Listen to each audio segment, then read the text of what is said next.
Hello दोस्तों, नमस्कार, आदाब, सत श्री अकाल।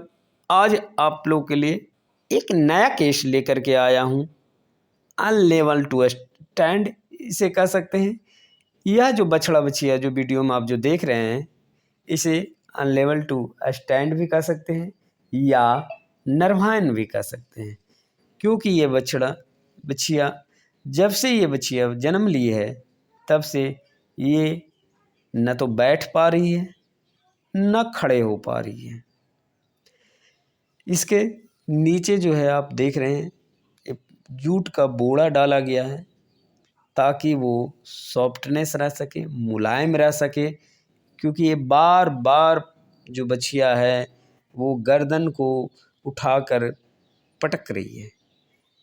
कभी साइकिल चला रही है तो कभी गर्दन को ऊपर की ओर उठाती है और अचानक नीचे की ओर गिर जाता है, जिसके कारण जो है चोट लगने का डर है।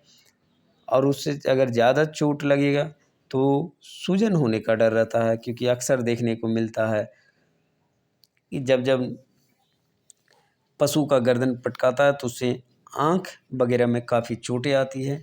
इसीलिए इसके नीचे जो है वो जूट का बोरा डाला गया है ताकि अगर बछड़ा लगातार गर्दन को पटकती है या साइकिल चलाती है, जिस तरह आप देख रहे हैं, तो उससे क्या होगा कि बछड़ा के शरीर में स्क्रैच नहीं आएगा। घर्षण से उसका शरीर जो है, बॉडी जो है वो छिल जाता है और जगह जगह जख्म हो जाते हैं। जन्म के बाद अक्सर बछड़े को यह जो समस्या है वो देखने को मिलता है, खासकर उन पशुओं के बछड़ों या बछिया में ज़्यादा देखने को मिलता है जिस पशु को हरा चारा नहीं मिलता है या मिनरल मिक्सचर वगैरह नहीं मिलता है। बड़े बड़े डेयरी फार्म में आपको या जिसका सही देख रेख नहीं है उस डेयरी फार्म में ये आपको समस्या अधिक देखने को मिलेगा कि बछड़ा या बछिया जन्म के बाद खड़ी नहीं हो पाती है। उसका कारण है हरा चारा। जिस पशु को हरा चारा अगर सालों भर मिलता है उसके बच्चों में इस तरह का समस्या देखने को आपको नहीं मिलेगा। ना तो आपको अनलेबल टू स्टैंड का शिकायत मिलेगा, ना तो आपको नरवायन का सिम्टम मिलेगा। ये अक्सर उन पशुओं में ही होता है जिसे हरा चारा नहीं दिया जाता है और ज़्यादातर कंट्रैक्शन मिक्सचर खिलाया जाता है। दुधारू पशुओं के बछड़ों में, बछिया में ये मिलता है, जिन्हें मिनरल मिक्सचर भी नहीं दिया जाता है। बहुत डेयरी फार्म में आपको देखने को मिलेगा कि पशुपालक अंतिम अवस्थाएं जब पशुरेशन का समय रहता है, जैसे 8-9 माह में पशु को मिनरल मिक्सचर वगैरह देते हैं, लेकिन मिनरल्स का नियम है कि आप सालों भर खिलाएं। अगर आप अपने पशु को सालों भर मिनरल मिक्सचर देते हैं तो उससे आपके बछड़े बछिया भी सही होंगे। नहीं तो बहुत जगह बछड़े बछिया आप देखते हैं कि ब्लाइंडनेस के भी शिकायत आते हैं, बछड़ों बछिया में अनलेबल टू स्टैंड की शिकायत आते हैं, नरवायन के लक्षण भी आते हैं बछड़े बछिया में। यहाँ तक कि पैरालिसिस का भी शिकायत बछड़ा बछिया में आता है। उसका मेन सबसे बड़ा कारण है मिनरल्स कारण ही ये सब समस्याएं बछड़ों बछियों में देखने को मिलता है। जिस पशु को सालों भर हरा चारा या सालों भर मिनरल मिक्सचर दिया जाता है उसके बछड़े बछिया इस तरह के नहीं देखने को मिलता है। सालों भर अगर आप पशु को मिनरल मिक्सचर देते हैं उससे आपका सही समय से पशु गर्भधारण रहेगी, क्योंकि हार्मोन का जो अनबैलेंस भी होता है वो मिनरल डिफिशिएंसी के कारण भी होता है, जिसके कारण गर्भधारण में भी पशु को काफ़ी दिक्कत होता है। अगर आप मिनरल मिक्सचर खिलाते हैं तो मिनरल डिफिशिएंसी से होने वाली गर्भधारण में दिक्कत जो होती है वो नहीं होगी। और समय से गर्भधारण भी होगी और इस तरह के बछड़े बछिया जन्म नहीं लेंगे। बहुत पशुपालक इसे पैरावेट पर फेंक देते हैं कि आपका सीमेन सही नहीं था, जिसके कारण इस तरह के बच्चे पैदा हुए। वो अपने ऊपर नहीं लेते हैं, उन्हें लगता है कि हम पशु को जो भी खिला रहे हैं, दूध अगर सही दे रहा तो सब सही है।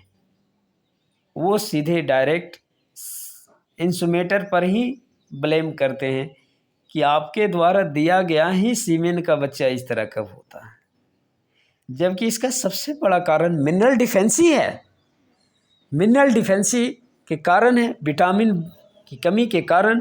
अगर मिनरल मिक्सचर आप खिलाते हैं तो ये विटामिन की कमी नहीं होती, लेकिन पशुपालक इस बात को, बहुत ऐसे पशुपालक मिलते हैं फील्ड में जो इस बात को मानते कम हैं और उन्हें डायरेक्ट इंसुमेटर पर ही शिकायत करते हैं कि आपने जो सीमेन दिया इसके बछड़े इस तरह के हुए, जबकि इसका मेन कारण है विटामिन।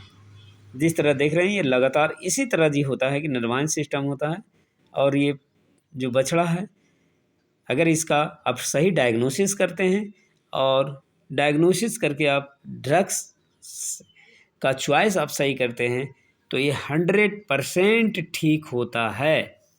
लेकिन अगर आपकी डायग्नोसिस सही नहीं रहा तो आप किसी भी बछड़े या बछिया को आप सही नहीं कर सकते या पशु को भी नहीं ठीक कर पाएंगे। ये मैं बार बार डायग्नोसिस के बारे में बोलता हूँ और हर बार बोलने की कोशिश करता हूँ और हर वीडियो में बोलता हूँ कि डायग्नोसिस बहुत ही ज़रूरी है।